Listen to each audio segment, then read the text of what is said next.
What is going on, guys? Noki here, and today we're going to be looking at the 60% budget-friendly keyboard that I actually prefer over some of the higher end ones, believe it or not. We're talking about none other than the Motospeed CK62 Bluetooth and wired keyboard.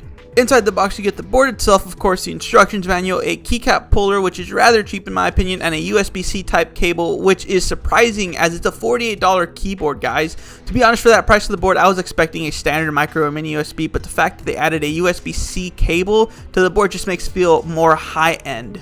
Now, I picked this keyboard up for $47.99 on Amazon, which you can get Prime delivered to arrive the same day, by the way, and to tell you the truth, I didn't expect much of it considering I'm used to high-end boards as my daily drivers, but oh man was I surprised. The keyboard comes in two color variants of black and white, as well as your choice of red or blue switches, which covers the basis for users that like quiet or loud keyboards.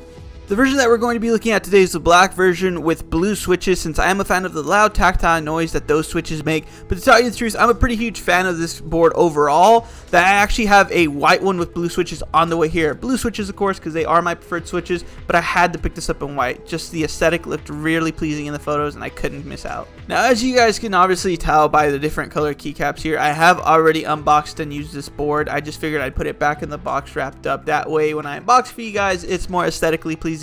So I've used this board for a couple weeks now, and honestly I have no complaints, but some of the complaints I do have are minor, which we'll get to later in the video.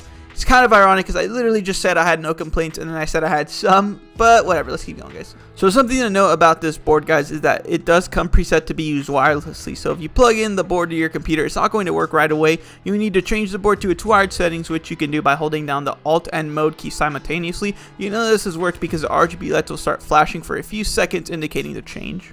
CK62 does come with 90 different RGB lighting effects, and the best part about it is the fact that you don't need to have any software set up on your keyboard to use any of them. On the bottom right hand side of the keyboard, which I'll show you later on in the video, you'll just simply click these two keys simultaneously to cycle through all the effects and pick one that you like. Now, out of all the RGB keyboards that I've owned in the past, the CK62 has had the best lights that I've ever seen. I'm not exactly sure what it is that makes the lights shine that much clearer, considering I've replaced some of the keycaps already and get the same effect, but these are by far the best. Now, if you think the board looks nice with the lights on, go ahead and take a look at the board with the lights off. These keycaps that I'm pressing right now are going to be the ones that you will use to change the lighting, so it's going to be the FN as well as the Alt and the Control key. Those two will cycle between the different RGB effects. The board does come with a 1300 milliamp battery, which should give you a nice 10 hours of usage without the cable and 480 hours of it on standby. You can connect the board to just about any Bluetooth capable device from a phone to your computer, so if you want to take it on the go, that's an option you do have. It's a pretty light board weighing at 1.39 pounds. However, this isn't something that really matters, as you probably aren't going to be moving this board around as often as you would a mouse. Overall, I'd say the build quality of the board is slipped apart with some of the higher end boards, and I've yet to have any issues with it on my end.